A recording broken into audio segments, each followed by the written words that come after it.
Welcome to the Depth Dive.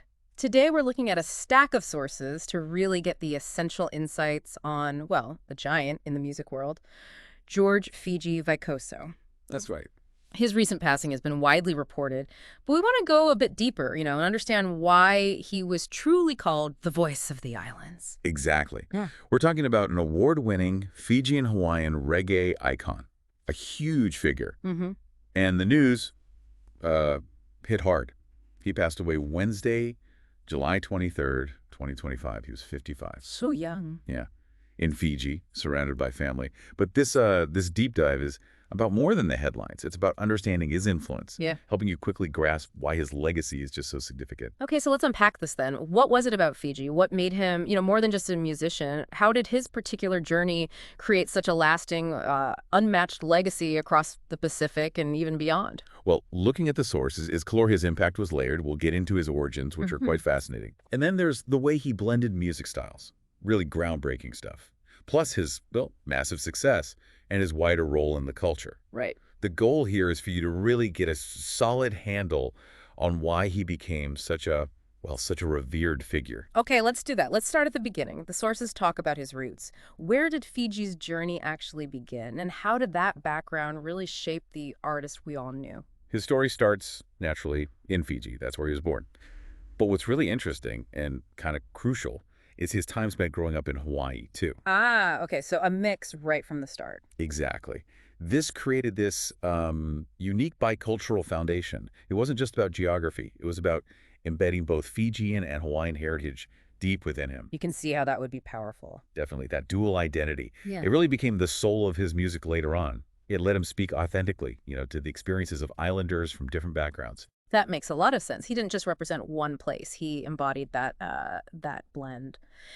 So moving on from his origins, how did this background translate into his actual musical style? What made his fusion so different, so groundbreaking? How did he manage to bridge, say, traditional island sounds with reggae and R&B? Yeah, that's where his genius really comes through. It wasn't just like throwing a ukulele on a reggae track, not at all. Right. He innovated. He'd bring in traditional Fijian chants, these really distinct Polynesian harmony storytelling, and weave that into a rhythm section that had roots in, say, Jamaican dancehall, but also that smooth R&B feel. I got his voice. Oh, his voice. I would call it velvet voice, right? Yeah. It had this incredible range. It could carry the power, the sort of raw feeling of island life, but also the smoothness of R&B. And he'd switch languages effortlessly, English, Fijian, Hawaiian Pidgin, Yeah. all in his lyrics.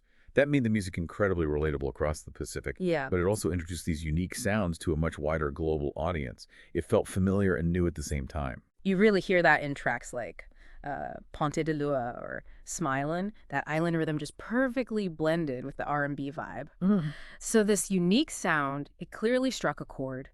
What were some of the big milestones in his career that really cemented his success and, spread his influence? Well, the breakout really happened with albums like Evolution and then Born and Raised. These weren't just hits. They became like anthems. Yeah. All across the Pacific. Huge album. Absolutely huge. And get this, by 2023, his music had racked up something like 500 million streams. 500 million. Wow. That's staggering. It really is. It just speaks volumes about his reach, the timeless quality of his music. And then there were the awards. Right, accolades. Loads of Na Hoku Hanohano awards. For anyone listening who doesn't know, those are basically Hawaii's Grammys, the biggest music honor there. Okay. He also received a Lifetime Achievement Award, which really underlines his massive impact. And he even got a Grammy nomination. A Grammy nod, too. Fantastic. Yeah. And these things, they weren't just about selling records or getting trophies. It was about validating a whole sound, a whole culture on the world stage. That's an incredible path. Now, beyond the charts, beyond the awards, the sources also suggest a deeper kind of impact. How did Fiji's influence reach beyond just his music? What was his role sort of in the cultural fabric of the islands and the community? Oh, he was much more than just a performer. He was seen as a cultural anchor, truly. How so? Well, the sources highlight him being a mentor, to countless younger artists coming up. He was known for generously sharing his knowledge, his experience. That's great, nurturing the next generation. Exactly, helping ensure that the island music scene stayed vibrant and kept growing. And his music itself, it really carried the torch for cultural pride. In the lyrics, you mean? Yeah, in the lyrics and the sound. Yeah. The often saying about everyday life, the struggles, the joys of being an islander. That created this really deep bond with his fans. He used his platform to, like, celebrate and preserve Polynesian and Hawaiian culture. He just embodied the spirit of the islands.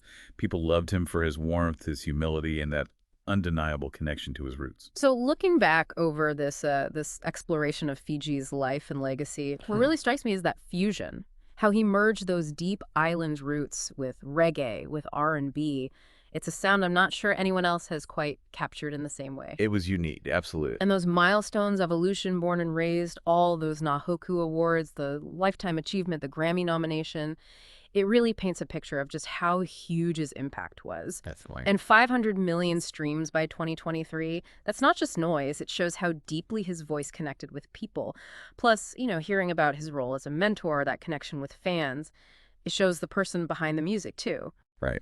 And maybe if we zoom out a bit, connect this to the bigger picture. It makes you think, doesn't it?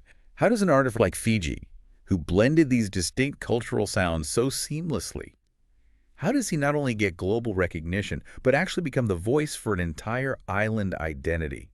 An identity that resonates across generations. Yeah. What does that really tell us about music's power? Its power to carry cultural pride, to preserve it, even as the world changes around us. That's a powerful thought to leave people with. It really is. His legacy, well, it's clear it will live on through generations.